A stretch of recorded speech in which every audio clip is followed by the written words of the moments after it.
Imagine a journey where your painful death is certain every 8 minutes. And in those few minutes, staying inside someone else's body, you have to complete a mission on which the lives of millions of people are at stake. Now, will Colter be able to break this maze of death? To know, make sure to watch the video till the end. So, the story starts on a train that is moving towards Chicago. On this train, we meet Captain Colter Stevens, who is an army pilot. Now the twist is that when Colter opens his eyes, he is completely confused. He does not understand anything about where he is and how he reached here. Just then, Christina, who is sitting next to him, starts talking to him and calls him son. Colter was badly panicked and was getting startled by every little movement of the train. Things go too far when the conductor asks for the ticket, and Colter cannot give him any answer. When Christina starts looking for the ticket to help him, Colter gets annoyed at her too. Christina asks him, "Why are you acting so weird?" But Colter had no answer. To handle himself, he gets up from there for a short time, but when he does not understand anything, he comes back and sits next to Christina. Just then, his eyes suddenly fall on the window glass and he is shocked because the face visible in the glass was not his at all. Colter immediately runs towards the toilet, and when he looks in the mirror, a completely different man was actually standing there. In panic, he opens his wallet and checks, and the ID card also had the face of that unknown man. Now as soon as Colter comes out, Christina is waiting for him right outside the toilet. Colter tells her clearly, "Look, I neither know son nor do I know you." He could barely finish his words when suddenly a massive explosion happens in the whole train and everything ends. After the explosion, Colter comes to his senses in a completely different and strange place. Just then, a woman's voice comes, telling him that he is in beleaguered castle and asks how he is doing. Colter was still so confused that he was not able to give any answer to her questions. That voice just wanted to know what happened on the train and where the explosion came from. When Colter asks, "Who are you?" the woman appears on a monitor screen in front of him and says, "You already know me." She tells him that we will bring your memory back, and for this, she starts an exercise where she reads a paragraph and some pictures start playing on the screen. Colter's focus was not on this exercise at all, he was just trying to get free from that chair. But then suddenly, Colter remembers some parts of that exercise and starts repeating the same words. When that woman asks for her name, Colter calls her Goodwin. In the meantime, Dr. Rutledge also comes on the screen for a short time, checks something, and leaves.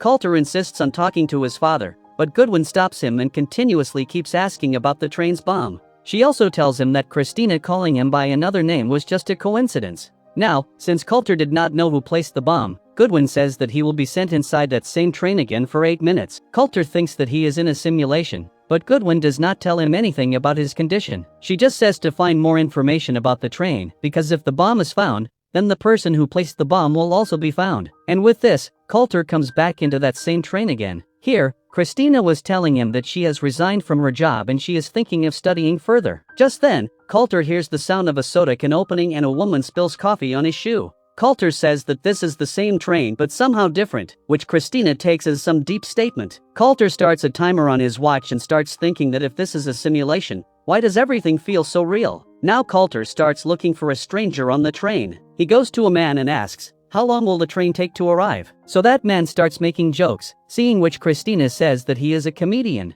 Colter moves forward and sees that a student is returning someone's dropped wallet. Just then, Colter remembers that the explosion happened from behind him, so he goes straight to the toilet to check. There he sees that the vent has been tampered with, and upon opening it, Colter finds the bomb. He tries to talk to Goodwin thinking that she must be listening to him and will tell him the way forward. But when no answer comes from there, he leaves the bomb just like that and starts thinking of another way to find the person who placed the bomb. He comes back into the compartment and lies to the people that he is from transit security, and due to some security threat, everyone has to turn off their devices, but nobody believes his words. Just then, Colter sees a man on a laptop, so he closes his laptop and directly breaks his jaw. Christina rushes to help that injured man, so Colter tells her not to worry because neither she is real nor is any of this real. He could barely finish his words when suddenly the train explodes again and Colter comes back to his place. Goodwin tells him to calm down and lower his pulse. She asks if he found the bomb. Colter says yes, but at the same time insists on talking to Dr. Rutledge because he had understood that he is Goodwin's boss. Colter feels that he was in Afghanistan until 2 days ago, but Goodwin tells him that it has been 2 months since then. Colter was badly confused, yet he keeps answering Goodwin's questions about the train. Goodwin says that this is not a simulation, but real lives are at stake. But Colter wanted to know the whole truth before moving forward on the mission. Goodwin asks her boss Rutledge if she can tell Colter the truth. Upon getting permission, she tells Colter that the train he was in has already exploded this morning and more such terrible attacks are going to happen to the city. She tells him that a man named Sean Fentress was on that train, and Colter is currently in his body. Colter still could not understand the whole story, but Goodwin continuously keeps trying to get information out of him. Colter now tells Goodwin where he found the bomb and what kind of detonator it was. Goodwin explains to him that the timing of the explosion was set exactly for the moment when a freight train passes by from the side so that both trains would be destroyed together. The meaning of this was clear, that the person who placed the bomb was present so close inside the train that he could blast it at the right time. Goodwin advises him to focus completely on the train's passengers this time and do only what he has been told. And with this, they send him inside the train again. Colter comes to his senses again in the middle of the same conversation. This time, that woman spills coffee on Christina's shoes, which Christina very politely ignores. Seeing this, feelings for her start coming into Colter's mind, and now he had started to feel that Christina is not a simulation but real. He asks the conductor about the passenger's behavior,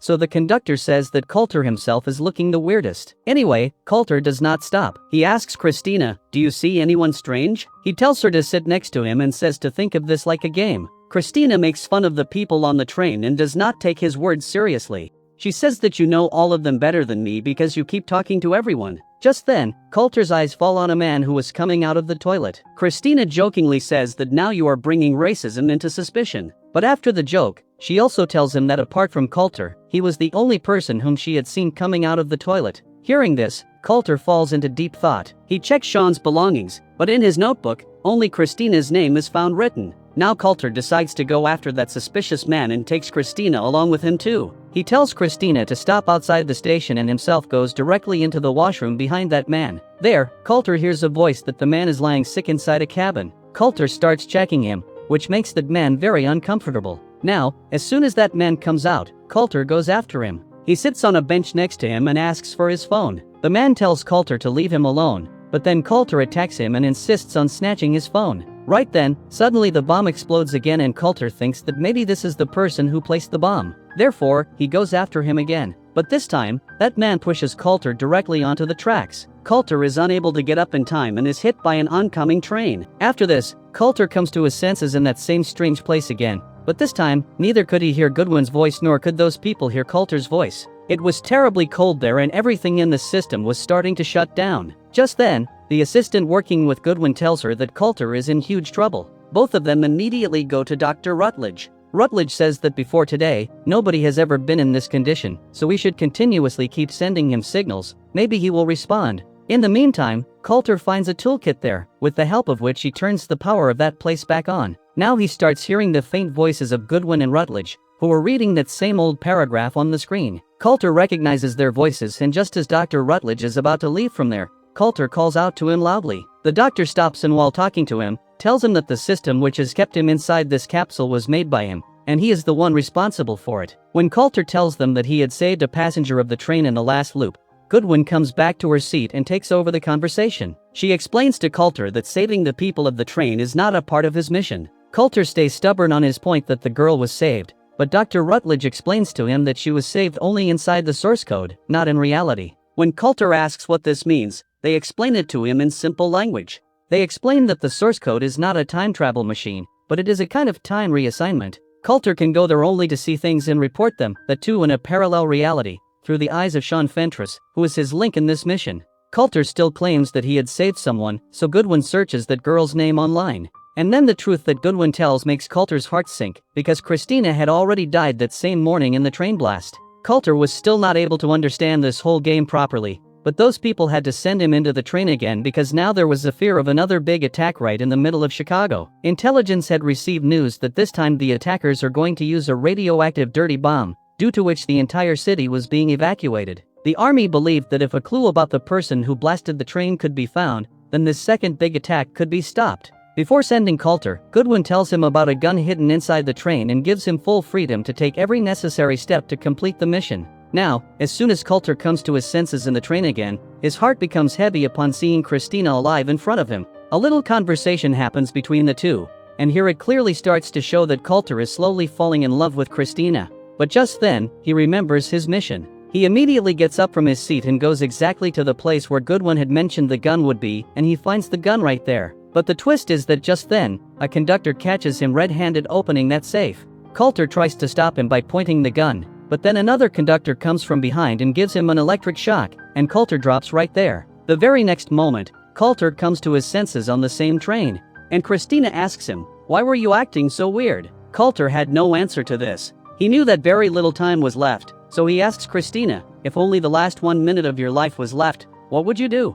Colter himself says that he would call his father and apologize to him. Christina gets emotional, holds his hand, and says that everything will be fine. She could barely finish her words when another terrible explosion happens on the train and everything ends. Now, before coming to his senses in the other place, Colter gets some strange and blurry thoughts related to Christina. As soon as he returns, he tells Goodwin that the gun idea was a flop and he now wants to talk to his father. But Goodwin dismisses his words and says that she will try. Colter now asks Goodwin a direct question about what condition he is actually in and where he is, because he was not able to understand this whole process. Then Goodwin steps aside from the camera and shows Colter the screen where he is kept. She explains that she herself has never gone to the other side of the source code, because the conditions for it are extremely strict. Anyway, Goodwin did not want to waste more time here. She reassures Colter that he is doing a great job and sends him back into the train so that he can check the belongings of the remaining passengers. Colter comes back into the train and this time starts working fast without wasting any time. He draws a sketch of that military badge on a paper which Goodwin had shown him. Just then, Christina comes there.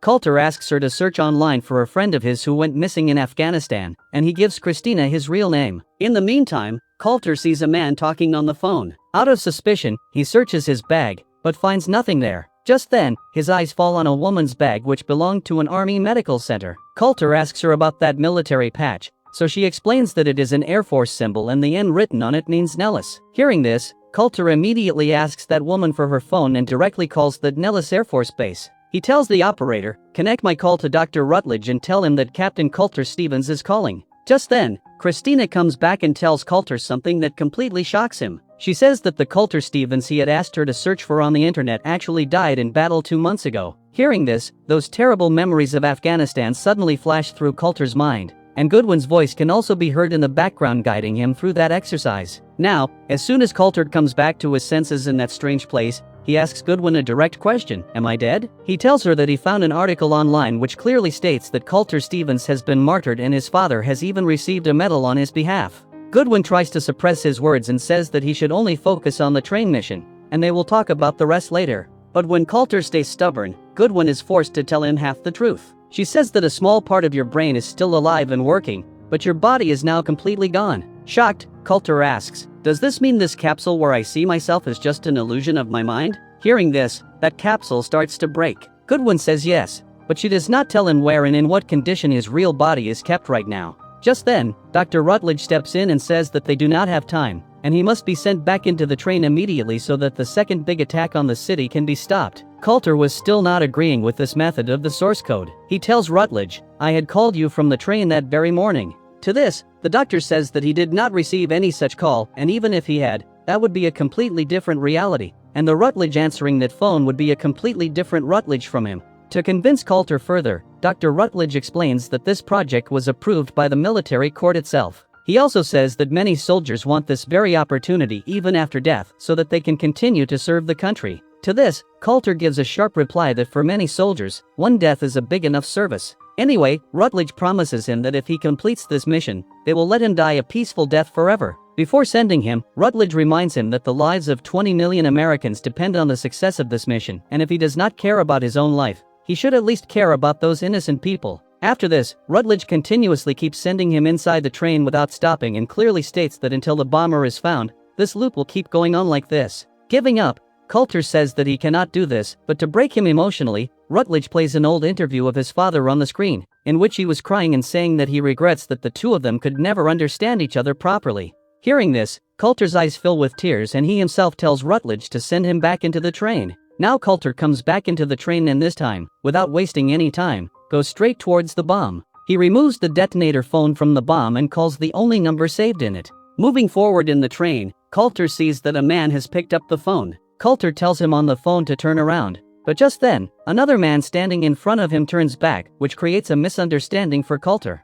Colter sits next to that second man and while showing his gun, says, "You cannot kill anyone." But that man gets scared and says, "Brother, I was talking to my wife." Then Colter realizes his mistake and tells him to redial the number. Just then, Colter hears the sound of another phone ringing from outside. He apologizes to that man and immediately follows that sound towards the outside. As soon as he goes out, his eyes fall on the same student whom he had earlier seen returning someone's wallet. Colter understands that this is the real villain, and finally, he learns his name, Derek Frost. Right then, the train doors start closing, so Colter pulls the emergency handle without thinking and jumps off the train and starts running after Derek. He sees that Derek is going towards a white van. Colter reaches near him and shows him that detonator phone, but Derek starts pretending to be completely clueless. Anyway, Colter was now completely sure that he is the one who placed the bomb. He forcefully opens the van's door, and inside, another big bomb was actually kept. Colter checks that bomb and asks Derek, "Where is your next target?" Just then, Christina also comes there looking for Colter.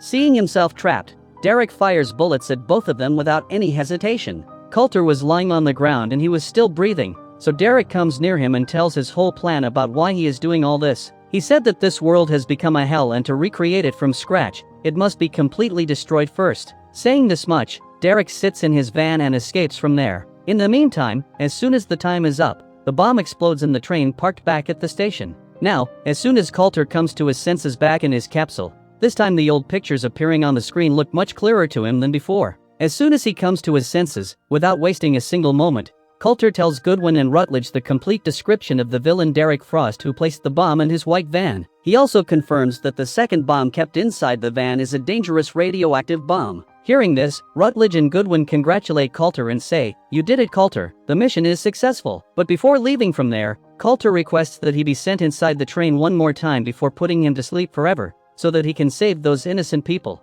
In the meantime, the intelligence team arrests the villain Derek Frost red-handed before he can detonate the second bomb. For this big success, Dr. Rutledge receives a lot of praise from the senior officers. After this, Goodwin comes back once again to talk to Colter. Colter talks to her about the possibilities of a parallel universe, but Goodwin explains to him that what you saw on the train were just shadows of dead people. She says that you cannot change the past, but Colter does not agree with her words. He says that you are wrong. There was a failsafe in that bomb which I had not seen before. Colter now begs Goodwin to send him inside just one last time without any official permission, and after that, shut down my system forever. Goodwin thinks for a while and then gets ready to take the risk. She promises that as soon as the 8 minutes of this loop are completed, she will turn off his life support here. Colter says that this time I will definitely save Christina. Getting emotional, Goodwin says that it was an honor working with you, and she wishes him good luck. And with this, Colter comes back to the same train for the last time. As soon as he arrives, he asks Christina out on a date and she happily agrees.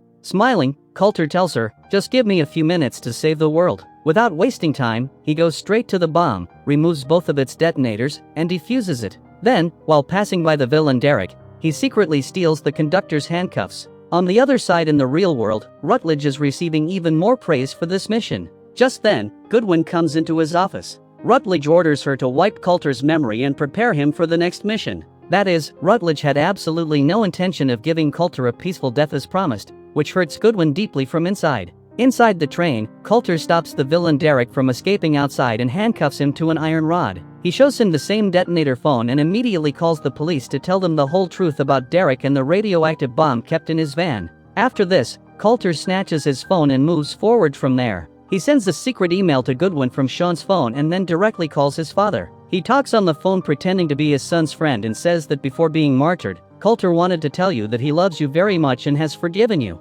During this time in the real world, Goodwin, hiding from Dr. Rutledge, goes to that secret lab where Colter's real body was kept.